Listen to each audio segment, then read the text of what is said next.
Welcome to the Junior Golf Podcast, a podcast dedicated to helping parents and juniors navigate through the journey of junior golf. From fitness to mental coaching, we cover it all on this podcast. Here's your host, Ro Thompson. 3, 2, 1. Good morning, everybody. Welcome to the Junior Golf Podcast. My name is Ro Thompson. And of course, you know, we've got a special guest in the building. I'd like to introduce everybody to my man, Nate Hyrn of Acorn Hills. How you doing this morning, Nate? Hey, good, Ro. Thanks for having me on. I really appreciate it. Hey, thank you for agreeing to do the podcast, man. I've been seeing you out on Instagram and some of the social media platforms, man, and looks like you really got a good thing going. And before we get into all the good things that you're doing out there in the world of golf, tell us a little bit about yourself. Give us your background story. Yeah. So I am a sophomore here at college in PA called Mount Aloysius. My major is marketing. My minor is accounting. I actually am a college golfer myself, formerly a junior golfer. So this podcast really spoke to me. But I'm from a very rural Pennsylvania town called Curwensville, where maybe, golf wasn't a popular sport as opposed to maybe like football and your basketball and baseball and things like that. But it was still there. And there's some kids that wanted to play, and I was one of those kids. And I really took to it. And, growing up, a lot of my friends didn't play golf. To say, like, they'd want to go to the local park and play basketball. And I'd say, okay, I'm going to go work on my wedges or something like that. So I'd go up Thursday mornings, Friday mornings, my mom would drop me off. My best friends growing up were these 67-year-old guys that were seniors playing in the senior league. So I grew up as a junior golfer playing in these senior citizen golf leagues. So that's my little bit of my golf background. But, I always had this passion for the outdoors and, looking good and feeling good, and fashion too. So like, that's where the whole inspiration for Acorn Hills came from, was this, how do I find a way to combine these two things, the two things that I love the most: golf, which has been a huge part of my life, and then the outdoors, which is also a huge part of my life, just living in a small rural town in PA. So, that's a little bit of background on myself. But as far as here at the college, I'm pretty involved. I actually founded our business club here. Yep. And I grew that this semester. I think we had about 80 members plus our executive board. So that was a great thing. I work in marketing here. Once in a while I'll be the school mascot. So I definitely am moving all around for sure. But it's such a great thing. All right, good, man. And before we get into the branding part of Acorn Hills, tell us about your junior experience. What was that like? Yeah, and like I said before, me being in a very rural part of PA, there wasn't a lot of quote unquote tours available for me to play on unless I wanted to travel 2-3 hours away, which towards my sophomore year, junior high school, I did. I was on the Isleys tour down in Pittsburgh, which is kind of like is a PGA type junior tour. But I played in 3 or 4 events, and that had like your players like your Palmer Jacksons, John Peters. That one, Palmer Jackson now plays for Notre Dame, and John Peters now plays for Duke. And of course, I was never that caliber of player, but I would go down there just for the experience. So my junior golf was a lot of my like high school, like 9-hole match play, and then I'd play in the club events back home, like my club championships, member guest. I'd try and go around to the local courses, to their individual tournaments, and play those as well. So I guess my journey as a junior golfer was a little bit left unfinished. There's a lot that I'd love to change, but there's a lot that I couldn't change unless I wanted to travel. So, and for me, I didn't want to travel more than 2 hours to play a golf tournament. It just makes for a very long day. Yeah. But it's junior golf is just one of those things that I don't think you realize it when you're a junior at the time. But when I was in high school, I made so many different friends and so many different people that I've met. It's just funny how these people come back into your life down the road. And like, for me, especially when I started this company, some of my first customers were some of these kids that I played a 9-hole match against as a freshman. And I was like, oh, well, that's just a connection I made. And if I would have never made that connection, who knows where I'd be. That's true. Yes. We got Nate Hyrn, y'all, of Acorn Hills. So talk to us, Nate, about why you chose to start the brand. Yeah, and a lot of it too, started when I was COVID lockdown. I was a junior in high school, and I used to sit up at night and think, all right, I'll just kind of fool around here. And I had this little notebook. I called it Nate's Business Ideas. I still have it. It's at my house somewhere. Okay. But one of them was actually Acorn Hills. There's some off the wall things I had in that notebook as far as business ideas. Okay. But one of them was Acorn Hills, and I always held on to that idea of combining the outdoors with almost a lifestyle type brand where anyone can wear it, whether it's a golfer, whether it's a hiker, camper, whatever. Just be kind of paying homage to my outdoor roots myself. Right. So when I came to college, things got tabled and everything like that, but I still had that notebook. And the one time I thought, I want to transfer, I want to do all this stuff, and it was just so weird. The notebook fell out right in my closet. Somehow I brought it to college. I don't remember packing it to bring to college. I brought it out and I opened it up and was looking at it. I thought, I need to start this. It's like, there's no time. It's like, this is a sign, no time like the present. And so that's when I started. I started our freshman year, my spring, but I didn't officially launch the website until January of this year, just for tax purposes. Well, I But got to tell you, I want to tell you real quick, one of the things that I'm really big on, because I've been in business for probably 23 years. I always tell people that when you have a thought, sometimes you just have to move on it, because you never know, it may be a multi-million-dollar thought, so yeah, just wanted to throw that in there. yeah, no, I appreciate you saying that, and I don't want to get too much into the aspect of the brand yet. I don't know if you want me to get into that yet.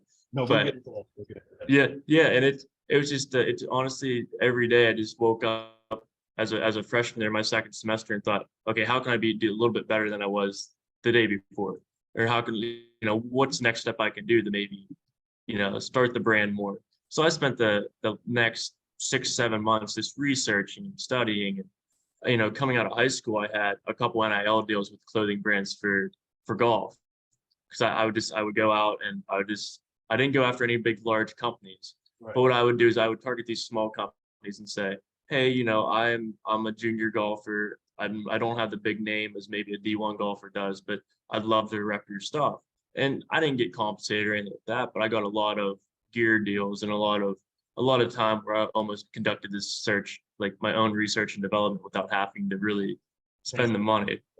Yeah, exactly. Yeah. And at that time, I didn't even think of that. But looking back on it now, like those experiences, seeing that back end of the clothing industry really helped me kind of form my own as far as everything goes, and see how processes work and what it takes to do this and that, and that was just connect. And also too, like I said before, this connects me with a huge network of people that I never thought I would have to utilize. And now that I started my own thing, like I'm constantly reaching out and saying, hey, can I, you guys have any advice for this? So Yeah, that's my second piece of advice, is don't burn a bridge, because people come back into your life.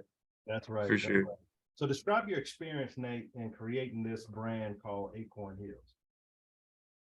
What's that? Did you say describe it? Describe your Okay. experience.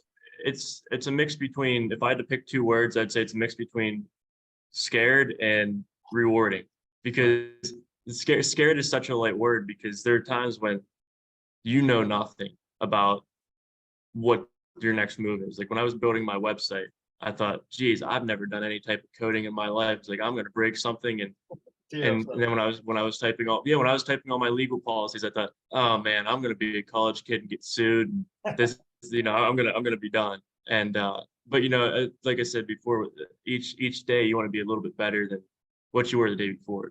And I really held true to that. And, that's where the rewarding part comes from, is when I see, anyone can get a logo and slap it on a piece of clothing and say, all right, I made my own brand. But when I'm securing manufacturing sites overseas and bringing it over, and everything's interlabeled with my stuff, and seeing that come full circle, and going out in the community and seeing someone like wearing my stuff who don't even know me, because, Right.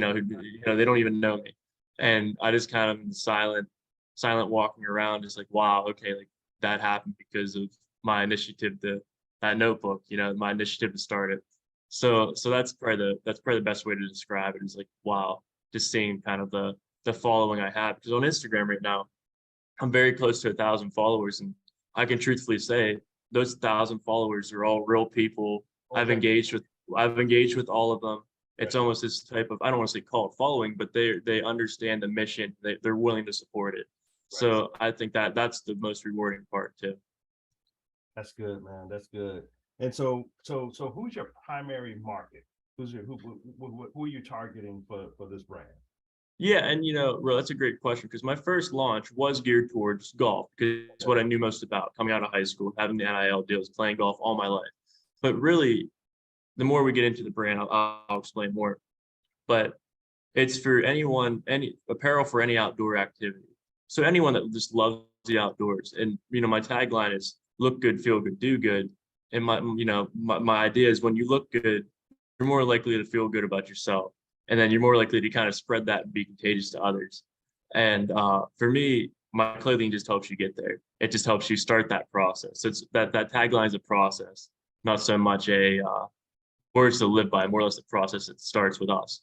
So for me, my target audience would be anyone that wants to start that process, which can be anyone, literally. That's good. And give us what do you feel, Nate, that sets your brand apart from any other brand that's out there? Yeah, and that's that's a great question. Trust me, I've been asked it a million times, and I give the same answers.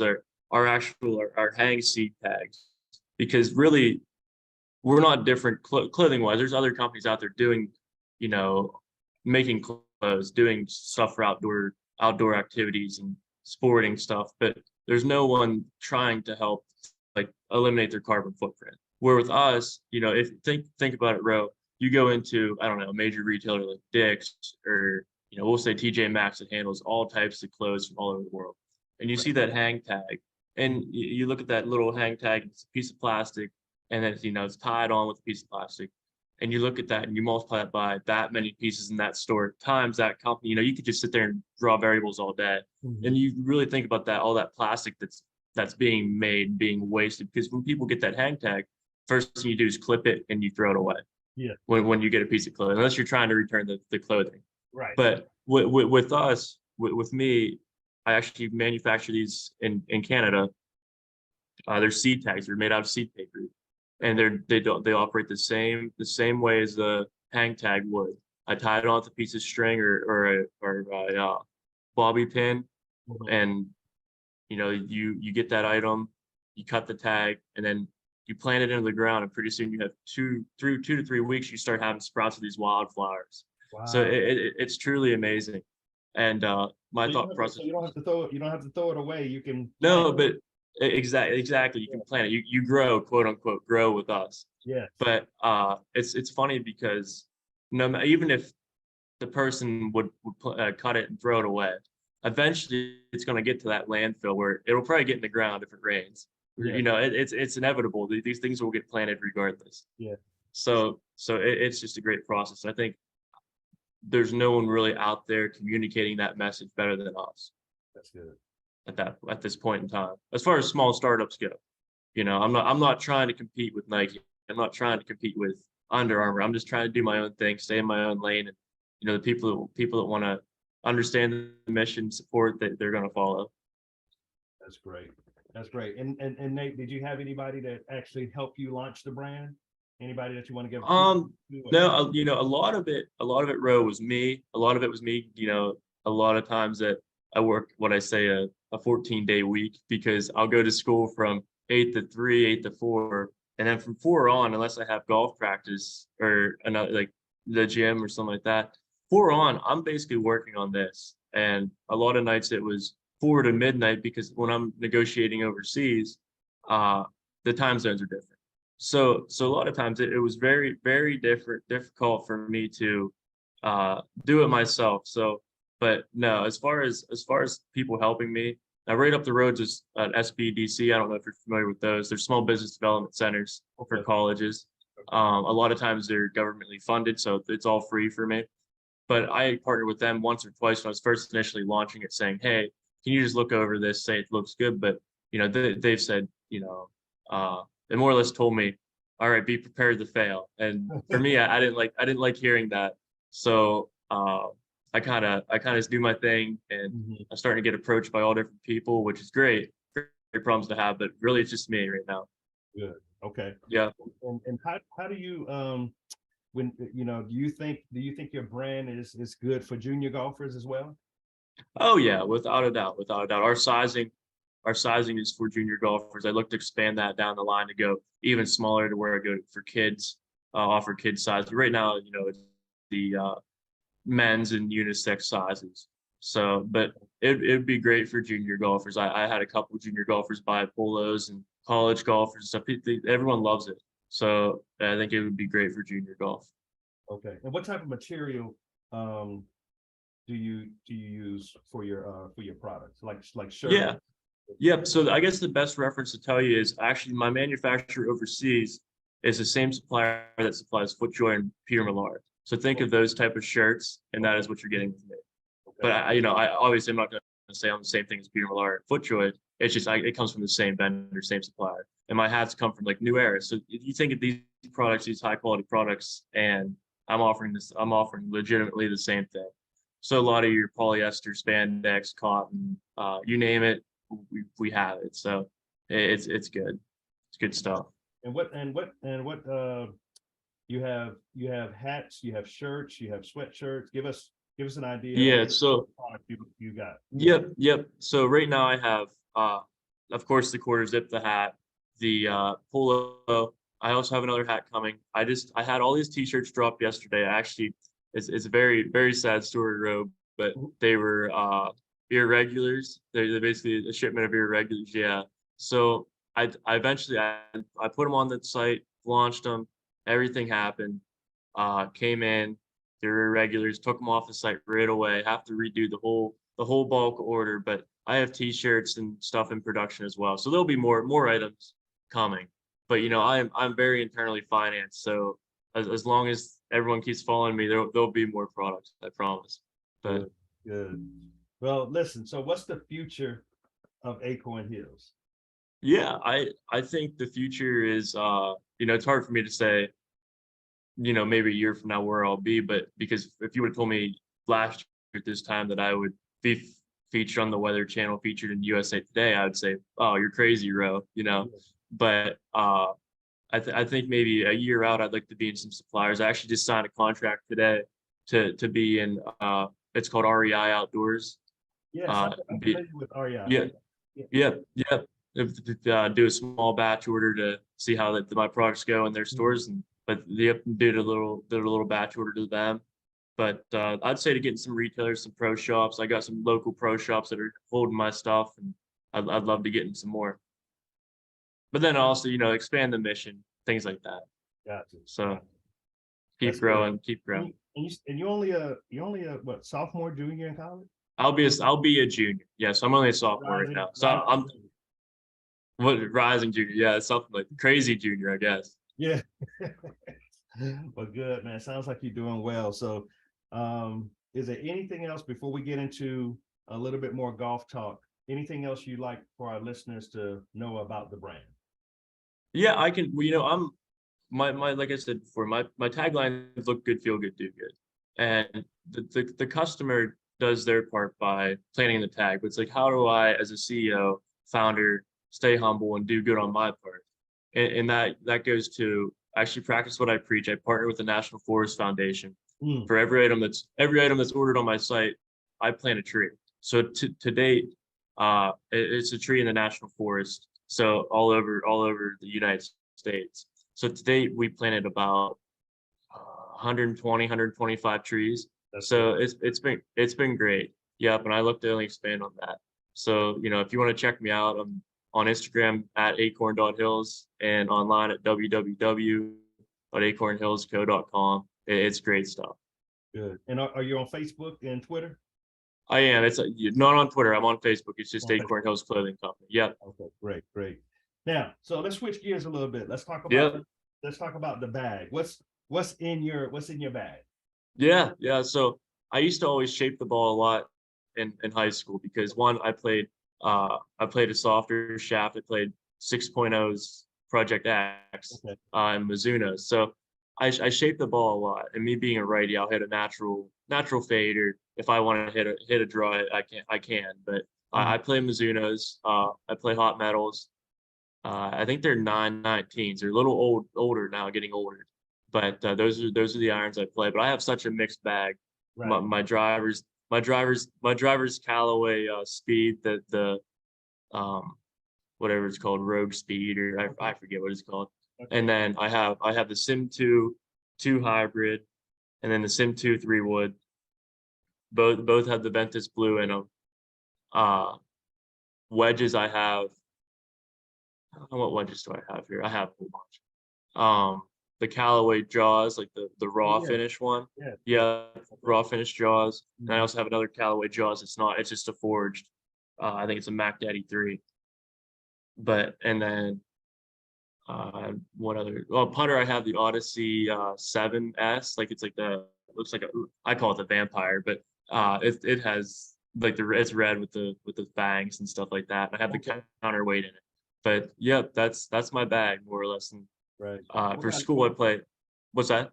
You said what? The school? I said I play Pro V1s for ball. Pro V1s, right? Yeah, that's Yep. the only thing my son plays is Pro V1s. Yep. I used to be I could right? yeah, I could play TP5s and the other balls like TP5s and what's another good one? Maybe Chrome Soft, but Yeah.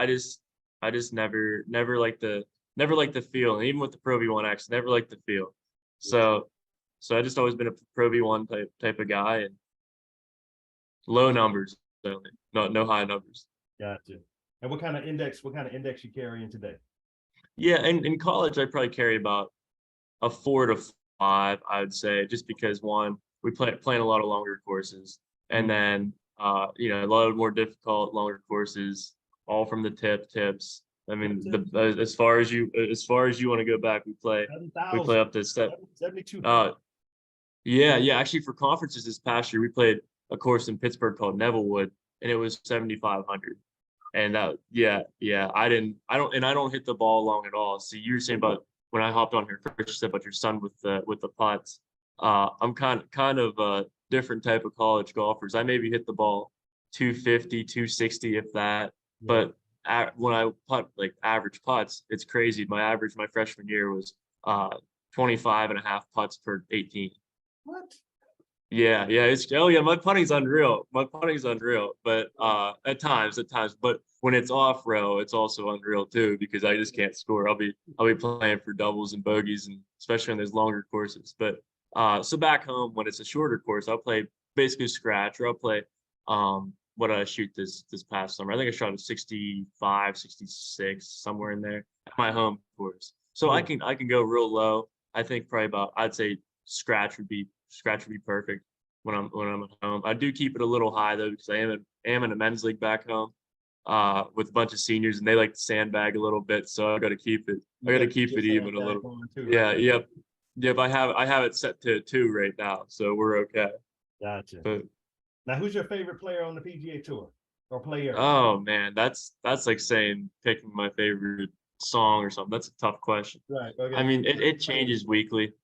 I've always been a Rory fan. Yeah. Love Rory. Growing up, I was a huge Bubba Watson fan. I don't know. I mean, he's on Live now, but I was a huge Bubba Watson fan when I was like 10 or 11. Yeah. Don't ask me why. I just love the Bubba Watson stuff. I like JT though. I'd say JT's my favorite player. I actually, when I was in high school, I had to do a type of research project in my one class where at that time I wanted to be a golf pro, like a teaching pro. Okay. And and I reached out to all these golf pros, and actually one of the guys, it was Colin McCarthy. He's on Instagram now, but he's kind of blew up. He's really famous now. I reached out to him, and that was back when he was really starting out. But I reached out to JT's dad, Mike, and believe it or not, he got back to me and was probably the most genuine guy I had a call with about that. So just for that reason, I've always been a very big JT fan. Okay. Good. And what's your favorite course that you played before? I would say it's a toss up. For college wise, it's definitely called Nevillewood down in Pittsburgh. I was just telling you about. Yeah. Nevillewood. Yep. It's a Nicklaus course. Okay. But the other one would be probably Disney's Magnolia Mhm. down in Disney World. That was a fun one to play. And what's your dream course to play one day? Dream course. Oh, Augusta for sure. For Augusta would be the no doubt.